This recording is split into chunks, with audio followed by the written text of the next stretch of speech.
Good question.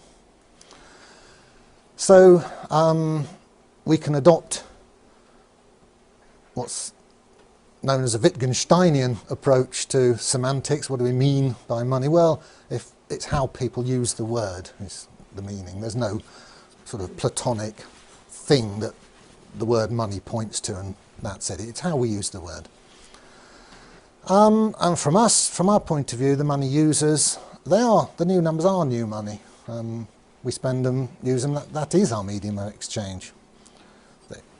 Once somebody's borrowed them, then they start circulating in the economy. The guy who sold you the house, he gets the 100,000, he probably buys a new car with it, or he goes on holiday, or whatever. Now there's a flip side to that expansion of the bank's balance sheet when somebody comes along and repays their loan, pays money back to the bank. And in this case, the money supply contracts. Let's see that schematically. Here's the balance sheet. The dotted lines are before the event, and the solid lines are both before and after. So when the guy comes in with these 100,000, well, he probably doesn't these days, he probably does it electronically, but when this event of debt repayment happens, then the effect on the balance sheet is that the loan account is paid off, so it disappears. So obviously some historic record of it is kept somewhere, but the day-to-day accounting of the bank, that loan has gone. And on the other side of the balance sheet, the customer's current account has gone down by 100,000. So we see the two sides now have shrunk, just in the opposite way to when they expanded when the loan was taken out. So after a while, the bank's been trading, and what does its balance sheet look like in general? Again, this is very schematic. Well, we've seen that the customer's deposits are liabilities to the bank. The loans taken out by customers are assets to the bank. Here they are. You'll notice the loans are a bit bigger than the deposits in this diagram. That's because, as we'll see, interest is charged on those loans. They have a certain internal dynamic. You take your eye off them and they grow. Another asset to the bank is physical cash called vault cash. This is, the bank does actually keep some notes and coins in its safe, in its vault, and that is an asset to the bank. So we notice the difference between electronic money and physical money here, that whoever actually has ownership of physical cash, that's an asset to that entity, be it the bank or people outside the bank. Assets, financial assets, the banks tend to buy gilts, which are IOUs from the British government. It's a favourite asset of banks, and obviously the nice buildings that you see, and the cars and so on and so forth. And also, remember, initially the shareholders put their initial money into the account at the Bank of England, it's called their reserve account. We'll have a look at the structure of this in a bit more detail later. So that's an asset to the bank. So the bank has its money in the central bank, the Bank of England. The bank's customers have their money in the commercial bank.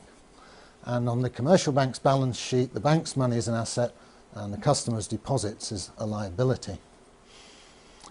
Other liabilities that banks have, well, they have all the usual expenses of any business. They owe tax, they have to pay electricity bills, etc., etc.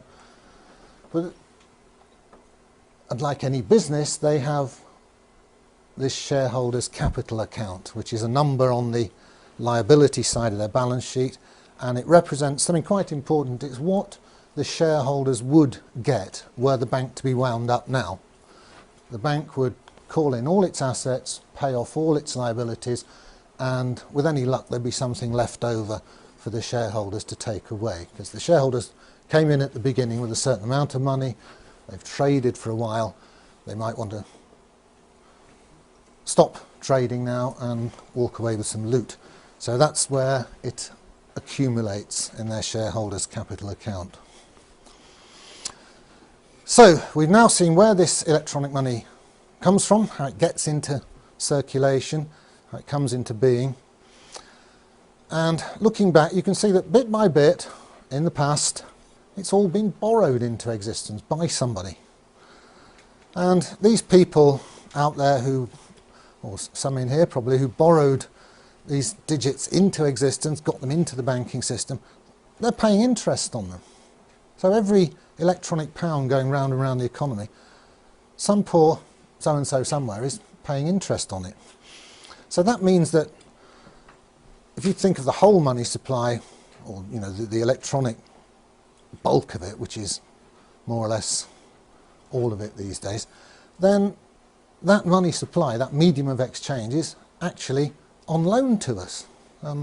It has no permanence. It doesn't go round and round within the community of money users. It's lent to them by this rather strange banking system. So the conclusion is we actually rent our currency, our medium of exchange, from the bank, from the banking system, through these interest-bearing loans. And that's weird, isn't it, when you think about it? These numbers, they charge us for using their numbers, which cost them nothing to type in.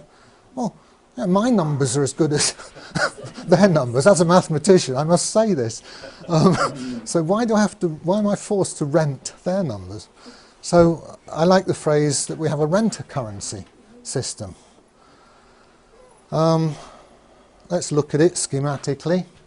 Well, here's us in the economy. These arrows mean the money's going round and round.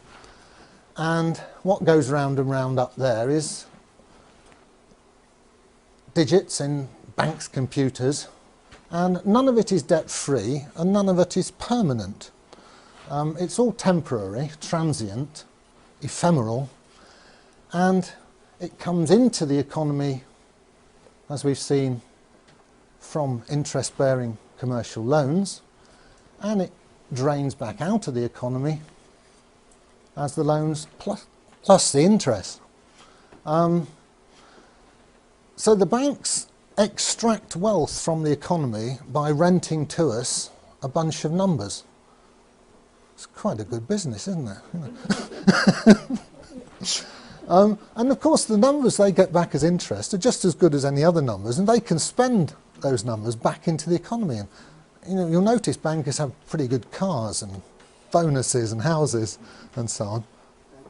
All for buildings. Oh yeah, I mean, they accumulate a lot of wealth by charging us to use their numbers. What's the alternative? Well, we could do it this way.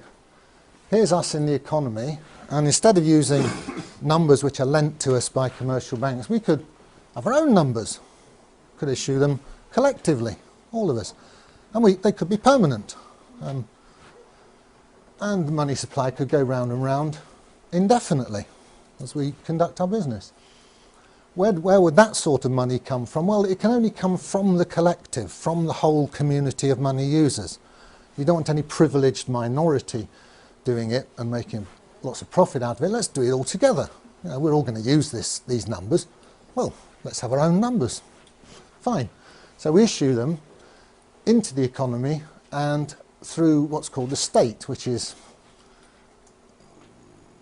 taking a benevolent look at it, it's what we all want to do collectively together. We all have nice roads and we all want to drive on the same side of the road and so on.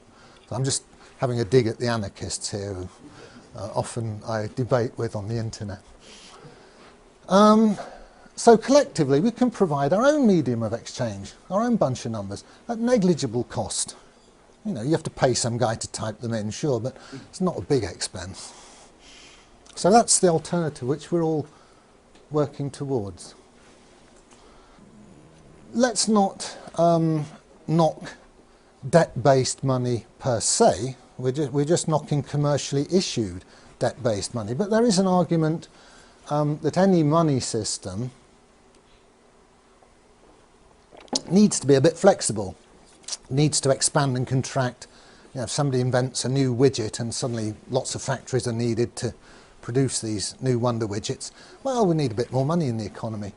Well, we can still do that. We collectively, through the state, can lend money into the economy as well as spend money into the economy. So it's not a problem. This is a counter argument to